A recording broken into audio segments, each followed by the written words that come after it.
Hey guys, Blúrry here. For this video I thought I'd go over some keybinds and macros that can help general gameplay, and they certainly help me. So if we jump straight into it, as you can see here I have 24 spells and abilities all at the bottom on Bartender.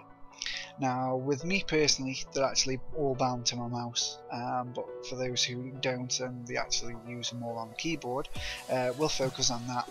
So if you look at your keyboard, how the keys are actually laid out, if you keep this sort of frame of mind, they were all laid out specifically for the typist.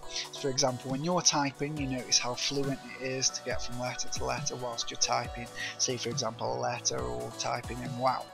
And you can see how easy that is, and it's the same with an Xbox 360 controller. How the buttons are laid out, they're there to suit your hands.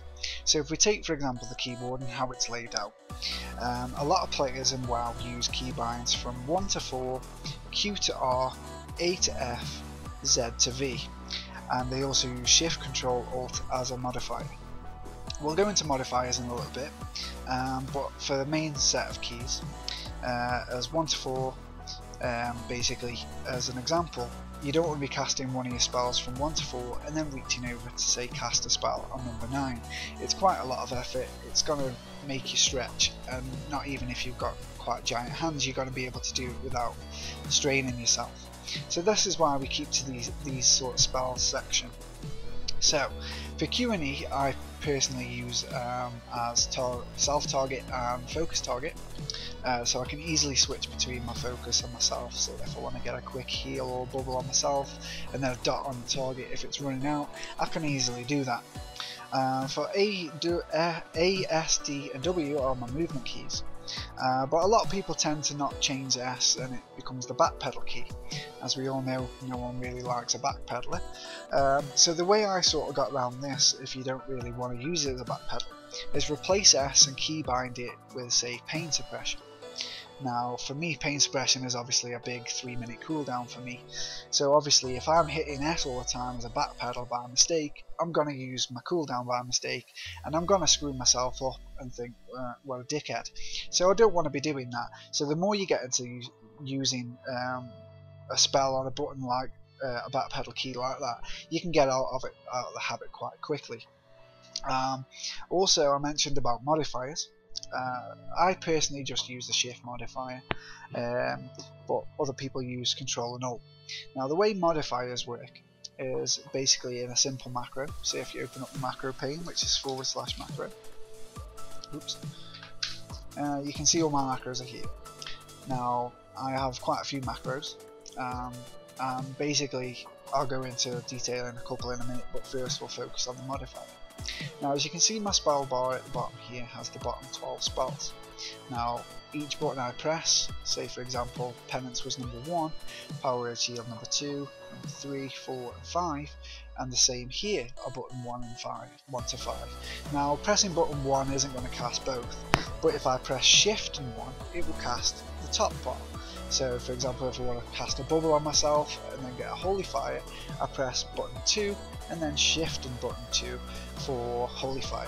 Now if you think of sort of like games like Mortal Kombat and Tekken, you're using finishing moves like that sort of way. So if I'm using 1 and then button 2, Shift and 2, you can sort of think of them as finishing moves like that, and that's how you can sort of develop using modifiers a little bit more.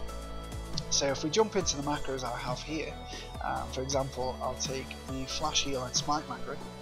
Now what Flash Heal and Smite macro does is basically it's all in one, and you can use these for your own personal spells for each class, obviously in spec. Now what this does is basically if it's an enemy target like so, it casts Smite. If it's myself like so, it casts Flash Heal, and the same goes if it's a friendly player. There's none around at this time so I can't really show you. But the same works with a mouse over.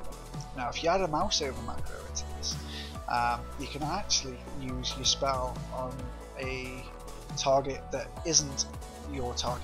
So for example I have a Razor's Trading Mummy here, which is my target, you can clearly see, but my mouse is on this one.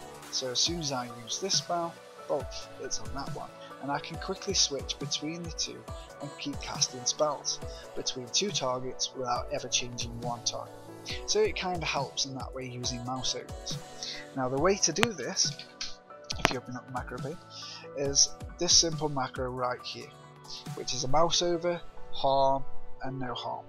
So basically, if it's a friendly unit, it will use flash heal every time. If it's myself, it will obviously use flash heal.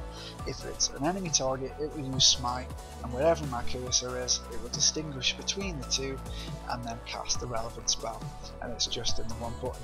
So you can do this for other spells. For example, I could do this with Power Word Shield and Shadow Word Pain, so it would cast Shadow Word Pain on the enemy target, and it would cast a bubble on a friendly target. And this is what you can do for mainly all your spells using modifiers and that sort of thing. So hopefully this will help you.